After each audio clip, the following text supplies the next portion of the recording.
Quebec City is the capital of Quebec, and it's also one of the oldest cities in Canada and North America. Did you know it celebrated its 400th anniversary in 2008? To put that in context, Toronto, Canada's largest city, is only about 230 years old.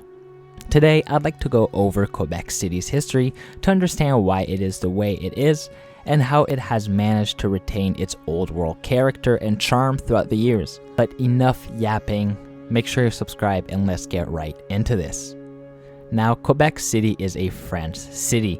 The first European to set foot on the current city was Jacques Cartier, who was looking for a path to Asia like many of his contemporaries, who landed on the New World. You see, they were looking for a new path to Asia because the Ottoman Empire possessed a route to Asia at the time, and these European countries desired to establish a new path so they could get their hands on rich minerals like gold, diamonds, as well as spices and other essential resources.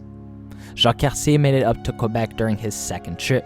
You see, during this second trip, he decided to go up the St. Lawrence River in 1535. He actually wintered with the Huron village in Stadacona, which is the site of present-day Quebec. However, as I mentioned, he was only there for the winter. We would need to wait until 1541 for Jacques Cartier to come back and try his shot at establishing a French colony in the area. However, this was a complete failure, and they abandoned the effort just a few years later.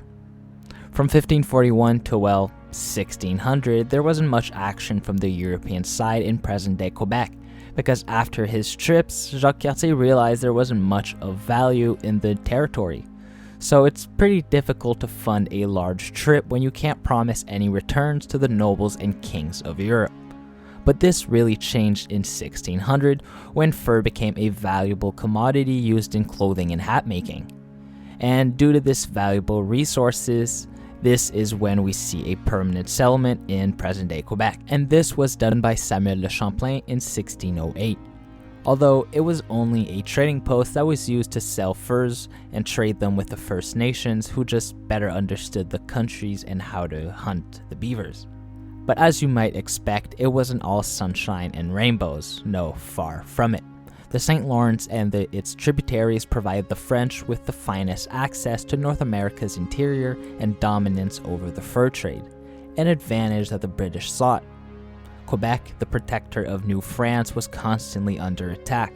It was conquered by the British in 1629 and held by them until 1632, when the Treaty of Saint-Germain-en-Laye returned it to France. Other British attempts to conquer this bastion failed until the legendary Battle of Quebec on the Plains of Abraham in 1759. And it was a decisive defeat for the French. The entire combat lasted less than an hour, with the generals on both sides dying on the battlefield and from wounds the next day. You probably already know what's coming after this defeat.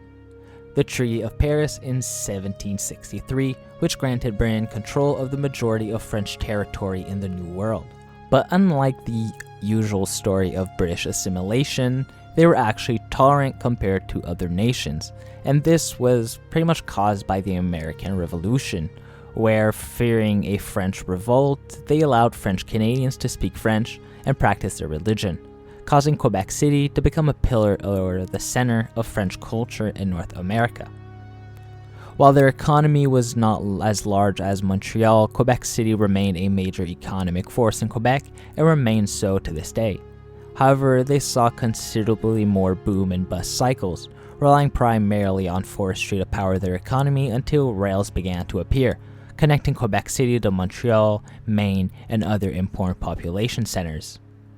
But enough with the history, let's look at a more modern Quebec City. Because Quebec is a capital city, government servants and administrators make up a sizable component of the city's service sector. Quebec is also a major transatlantic port, handling products, mostly bulk cargo, transported over the St. Lawrence Seaway, which serves North America's Great Lakes region. The port, rail connections, and freeways also help the manufacturing economy, which includes newsprint, drinks and food processing, chemicals, printing, clothing, and shipbuilding. The city is divided into 3 districts: Upper Town, Lower Town, and Saint-Roch. Upper Town, as the name implies, is located on the militarily strategic high ground of Cape Diamond, also known as Cap Diamant. The former commercial Lower Town is located between the banks of the St. Lawrence River and Cape Diamond. St. Roch is located in the lower lands east of Lower Town near the St. Charles River. Old Quebec is the hub of Upper Town, surrounded by a 2.9-mile-long stone wall built in the early 19th century to safeguard the city from a feared invasion by the United States. And, fun fact, it's North America's sole remaining walled city north of Mexico. Moving on, one significant cultural structure dominates Quebec City, and of course I'm referring to the lovely Chateau Frontenac Hotel. The copper-turred castle-like hotel's construction began in 1893, with its notable central tower added in 1924. A lengthy avenue behind the hotel overlooks Lower Town and the St. Lawrence River. And now these fancy hotels were built when trains began to dominate Canada, and while the Chateau Frontenac is one of the most famous, there are many hotels similar to it around Canada, such as in Banff. The Lower Town is linked to the Upper Town by steep roads and staircases, as well as the funicular, a more than 130-year-old cable vehicle. Taverns, cafes, and stores occupy the small, irregular cobblestone alleyways that extend nearly to the riverfront at Place Royale, Lower Town's old commercial center. The industrial, manufacturing, transportation, and warehouse district of Quebec City, Saint-Roch, was home to the working class. It is still a manufacturing site, but regeneration programs that began in the 1990s turned abandoned warehouses and industrial buildings into a pedestrian-friendly business neighborhood brimming with artists, craftspeople, and small cafes.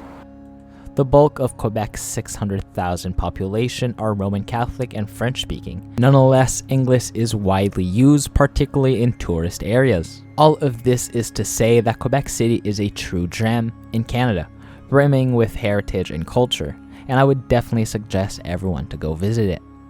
If you learned anything new about Quebec City, please let me know in the comments section below, as well as what you'd like to see next. I'll see you again soon.